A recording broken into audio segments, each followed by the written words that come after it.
Hi everyone, welcome back to Grow Roots and welcome back to my garden.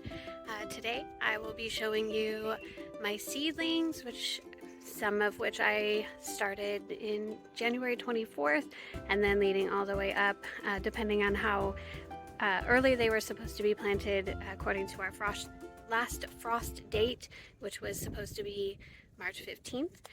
So here are my seedlings and a little bit about each one and what I plan to do with them. So here they are, all of these trays of seedlings.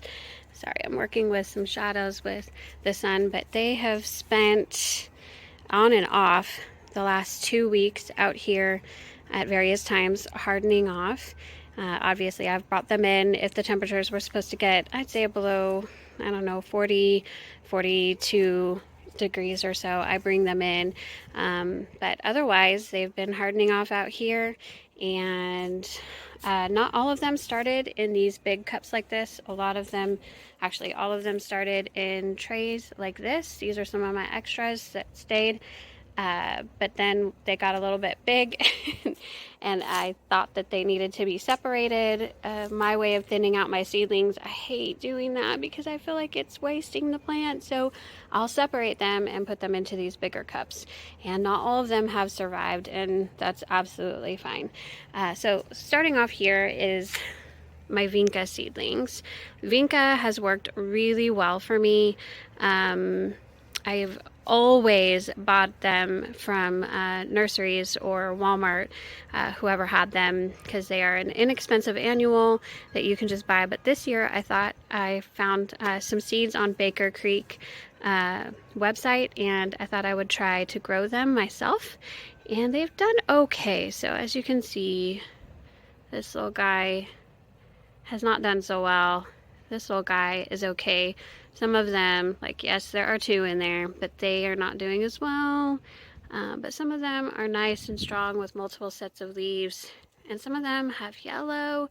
So I have been fertilizing them about once every week or 2, and I have had a little bit of fungus gnats, so I'm thinking some of them have just kind of succumbed to some fungus gnat. But all in all, I have a decent size amount of Vinca, and these are full sun. I plan to put these potentially in my front garden and some in my back garden in the flower beds there. Moving on, this tray has a lot of different plants here, but we'll start with these guys over here. These little guys are Rudbeckia or Black-Eyed Susan, and I have maybe 15 of these. I really only plan on using a few. These are perennial. They do really well here in Texas. Last year I grew these from seed as well, and they turned into beautiful plants. They flowered, but for some reason I think maybe powdery mildew or some type of fungus got them, and all of my Rudbeckia plants that I dyed, 5 or 6 of them, they all died. They did not come back. I have the same issue. Over here is something new. That guy's kind of laying down. But this is bunny grass. So it's a type of grass, and when it starts flowering, which should be midsummer, it has these like bunny tails. They look like bunny tails on them, and they're so cute. And you can cut them and they stay in the exact same color and shape, so you can dry them and use them in arrangements and things in your home. And I just think that will be really cute. So over here, these are, which type of zinnia? I have multiple types of zinnia here. Okay, so these are my California giant zinnias. I grew these last year, and I put them along this back fence, all along the back fence, and they were beautiful. They just added a beautiful pop of color, and the only problem I had, I didn't cut them enough, and so they got leggy and they liked to fall over, and I staked some of them. But anyway, this year I will be more on top of just cutting them and making them flower a lot more. There are a couple. Were there any buds on any of these? Maybe not. Let me see. No, the California giant zinnias have not budded up yet, but there are some zinnias that have, and I'll show you. So these over here are my Thumbelina zinnias. I wanted some low-growing zinnias for my front garden planter, and I really like the idea of the Thumbelina zinnias. They're reds and pinks and yellows and oranges, and more low-growing, so I don't have to worry about them overtaking like they did last year with the California giant zinnias. But you can see they are budding up. This is going to be a flower pretty soon. You can see that.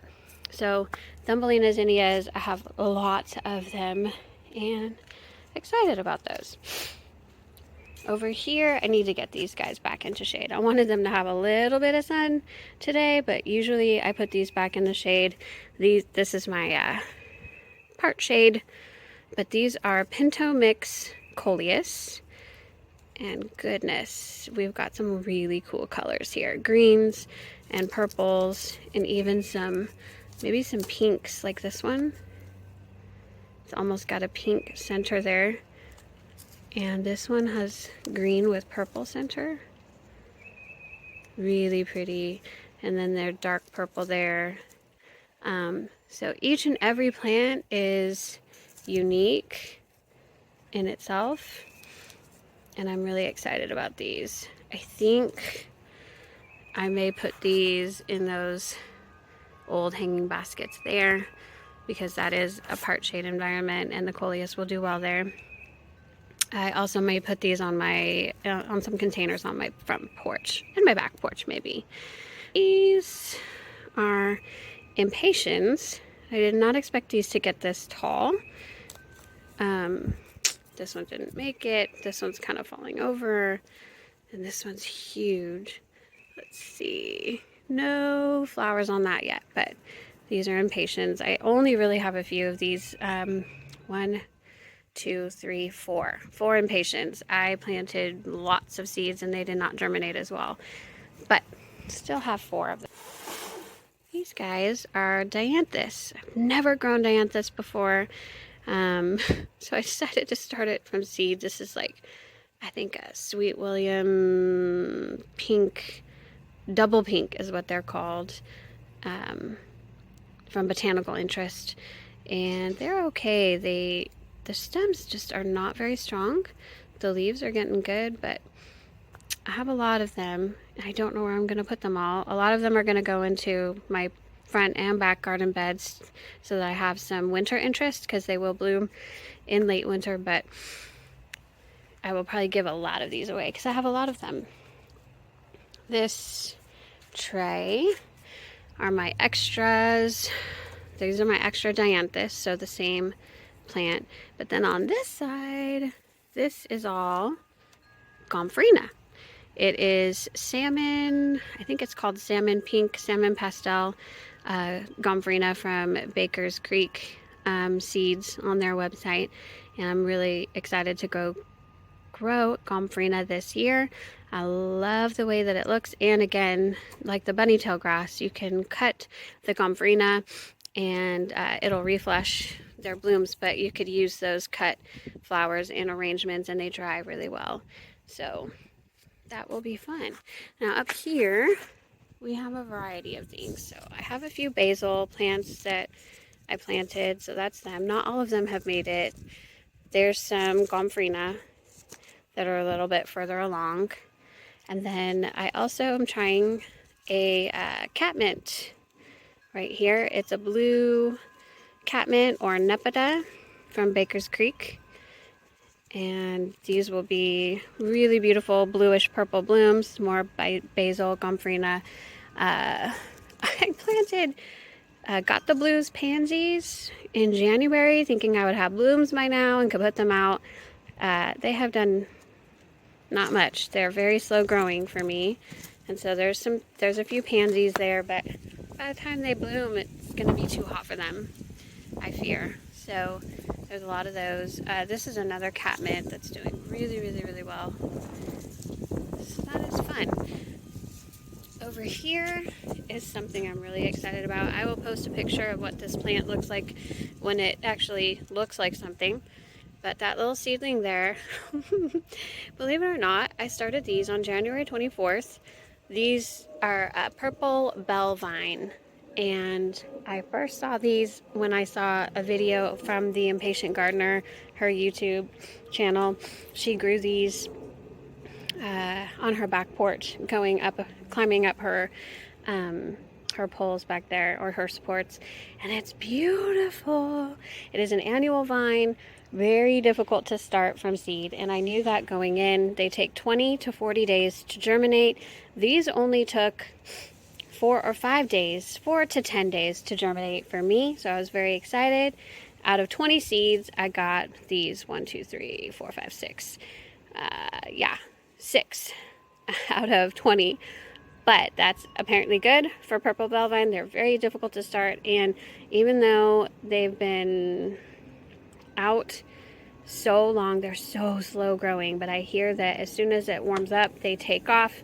It's just I can't plant these yet. I plan to put them in my front planter and then have a trellis going up and then winding around the entrance to our house. That's my plan.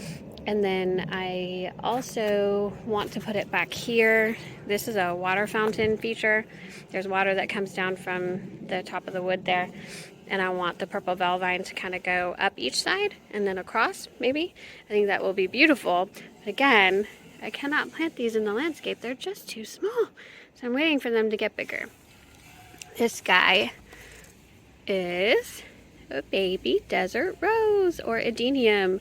I got this guy. He's the only one to germinate from my very first seed pod that I got from this guy, my desert rose. If you may have seen him on my backyard garden tour, one of my favorite potted plants. I love it, I love it, I love it. Beautiful pink flowers. And my second year, it gave me 2 seed pods actually, one early on, and this is the only seed to germinate from that seed pod, but I'm very happy to have it. So and then my second seed pod, I just was able to harvest those seeds, and I've got some that I'm hoping. I started actually today, so we'll see if they germinate. Over here I've got more bunny-tail grass. There I've got a random succulent that is my daughter's actually. She likes to put it in these trays. And more catmint. That's more catmint, and more bunny-tail grass. And then lastly, over here we have balloon flower. I started maybe 20 balloon flower seeds, and 2 took off, and that's it. So I have 2 of these. Excited about balloon flower. It's a blue flower that should be perennial, and it's called balloon flower because when it first buds up, they look like little balloons, so apparently. I don't know, I've never seen one, but I'm excited. I love blue flowers, so I love to add perennial blue flowers to the landscape. This also is white swan echinacea. Again, I got these from Botanical Interest. I started maybe 15, but I started them on heat mats under grow lights, and they did not germinate at all. And then I reached out to Botanical Interest. They said, well, they like the cold. That's probably why they didn't germinate, because you put them on a heat mat. So I tried another round, and 1 did germinate for me out of like 10. I'm just not sure what was going on with that packet of seeds. But I do have 1 white swan echinacea there. And then these guys are so funny. Hold on. Sorry. We've got wind. Here we go. We've got a Cosmo here. There we go. These were supposed to be Impatiens. Somehow Cosmo seeds must have gotten mixed in with the Impatiens seeds. I bought the Impatiens seeds from Home Depot, I think. And I got 2 Cosmo plants from the Impatiens. But they're pretty. And they're flowering already. They're my first seedlings to flower, so I'm proud about that. I think I will put them in a pot, though. I had orange cosmos actually last summer, and I have a bunch of seedlings coming up in that flower bed right there. And I don't want them there because I'm planting other things for that. So I'm going to be pulling up those orange cosmos seedlings, and I think I'll put these, and I'll put them all in a pot or a container or a couple containers, and see how those grow. So, all right. Those are my seedlings. I wanted to video them before they got planted because we are going to have some great spring weather in this next week. The lows for the next few nights though are in the low 40s, so I'm not super comfortable planting a lot of these. I probably could plant some of the Dianthus because they're cool weather.